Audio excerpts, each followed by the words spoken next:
Hello YouTube, welcome back to my channel, Guelo John. I'm your host John. Today I wanted to give my thoughts on what I believe Hot Toys will be releasing for the 50th anniversary of Star Wars 1977 A New Hope, as it came to be called. I think they'll release a figure that's very similar to this one in appearance. I think they might go down the sideshow route though and put oil dripping from the shoulders and the chest plates.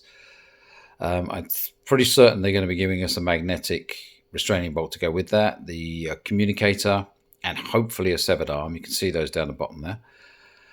The major differences between this and the Return of the Jedi one that they've already released are, if we start from the bottom and work our way up, we go down to the legs.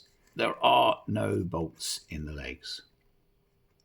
And I think most people assumed that there were no bolts in any of them because this is the first film and everybody remembers there being no bolts in. I remember Chris's review of the Return of the Jedi one, Chris from TK421 Collectibles, he wasn't sure whether there were bolts in the sides or not. And as far as I'm concerned, he is like Hot Toys Star Wars expert. He's the one who has the most Star Wars figures from Hot Toys. If you haven't seen his channel, definitely go see it.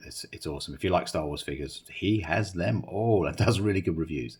Love your show, Chris. And also, yeah, whenever I see a Star Wars figure, I do think of you. You're the first person I think to, and I wish I had the patience to build you one of these. I really do, because I think you're the person who would appreciate it the most. Anyway, enough moving on from that. Moving up, you'd have the completely changed belly section to all haphazard sort of wires. The Return of the Jedi one was very, very neat, but these will all be haphazard completely. I think they just chucked them in there, and you've also got the pistons at the front, which you don't have on the others. All the way around, kind of haphazard, messy, and you've also got some little pistons at the back too, and lots of haphazard wires. These are as movie accurate as I can get them. I studied a lot of stills from the films. It's very hard to get stills from the back, but I managed to find a couple while watching the film. Just paused it, took pictures of the screen, and got them as movie accurate as I possibly could. I think Hot Toys one will probably be the rubberized plastic ones, movable, but not actual wires like these are.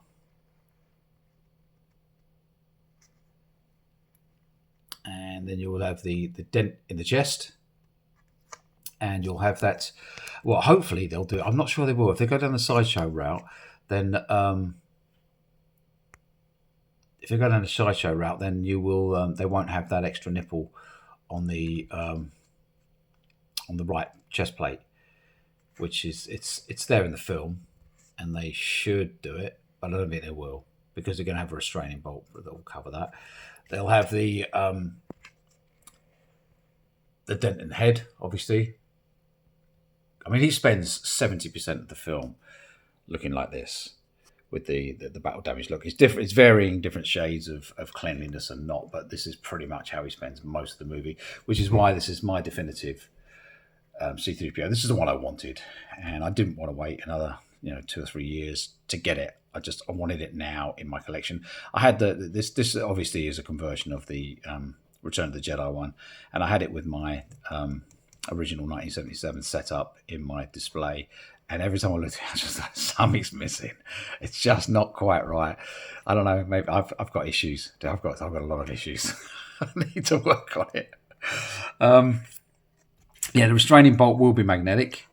Just a little tiny bolt to stick onto the chest bump, which I think it looks really good, to be fair. It does look good like that. It is a lovely little bolt, but it's just not movie accurate with the dents. I think in the scene he has it on him as he's attacked by the Sand People, but I think they knock it off, and boom, it's gone. Also with mine, I've put diffusers in the eyes. A lot of diffusers. If I can turn them on, let's have a look. See if I can flip it on. Put the faceplate back on again. A lot of diffusers in there because it was way too bright. It was like headlights. I mean, a lot of the movie you couldn't tell whether they were on or not half the time. So I wanted it nice and not bright. So I've just stuffed it full of diffuser inside the plate there. I think it looks better like that. Not that I use the lights, to be fair, and I'm pretty sure Hot Toys will not be doing a USB feature on that. It's just it'd be too much trouble for them. They could run wires all the way down here and have them on the base, so the feet would be connectors. Put it on, the USB will be for the base. As soon as you put him on the base, his eyes will light up because the wires run right the way down to the feet. They can do it that way.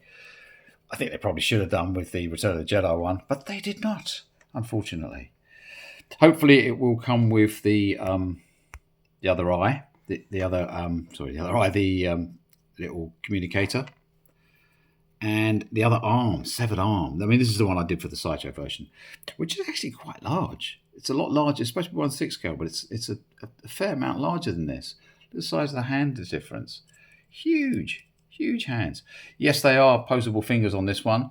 I don't think Hot Toys are ever going to give us posable fingers on this because it would be a nightmare. The hands are a lot smaller. They'd have to be made a lot bigger for that to actually work, unless they really do pull all the stops out. And there's the shoulder, obviously. Separated shoulder.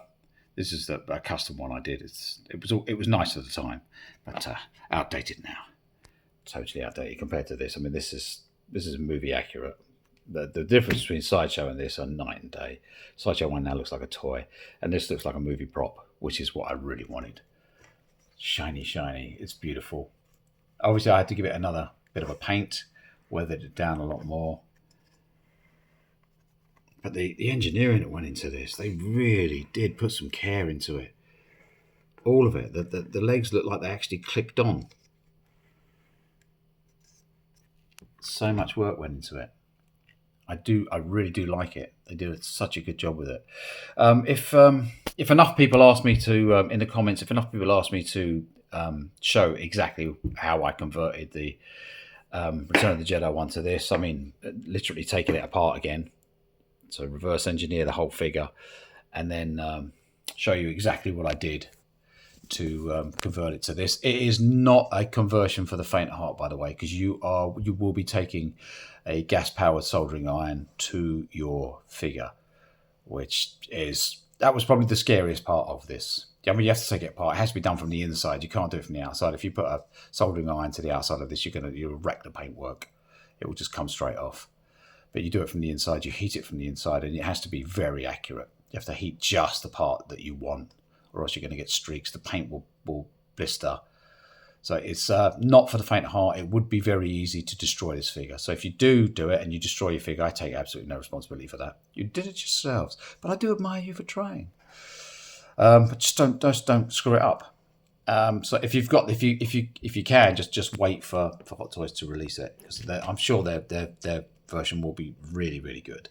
I just couldn't wait. I just wanted it now. I think he's absolutely excellent. I'm happy with him. I'm very, very happy with him. He looks great in my collection. But yeah, if enough people ask, I will rip him apart again, show you exactly how to take him apart and what parts you need to make all the small wires and to do the dents, how to put the magnet in, that kind of stuff, and how to convert the base. Because I think the sand base looks so much better anyway. I did not like that Jabba the Hutt Palace thingy. Okay, that about wraps it up for this. I'm sure they will do a shiny version as well from the end of the film. And maybe one from the opening part of the film. That did you hear that section? So they may very well do 3 from Star Wars, from A New Hope. They'll probably announce that middle of next year, maybe end of next year, up for pre-order. I think they'll probably do some Empire ones first. They'll do at least one Empire one. We're getting the one with the disassembled one with Chewbacca, but I think they'll announce probably end of this year or in a couple of months. They'll probably announce an Empire Strikes Back version, because they're going to make as many of these as they possibly can, and they know everybody wants this one. I think once people have this one, they might just stop buying them. Anyway, so if you want to see it reverse engineers, please comment, subscribe and like. But if I get enough comments saying that they want to see how this was taken apart and how I did it, then I will do it if I get enough. If it's only a couple, I won't. There's a lot of work involved in that. Anyway, you guys stay safe, have fun, and I will see you in the next video. Bye for now.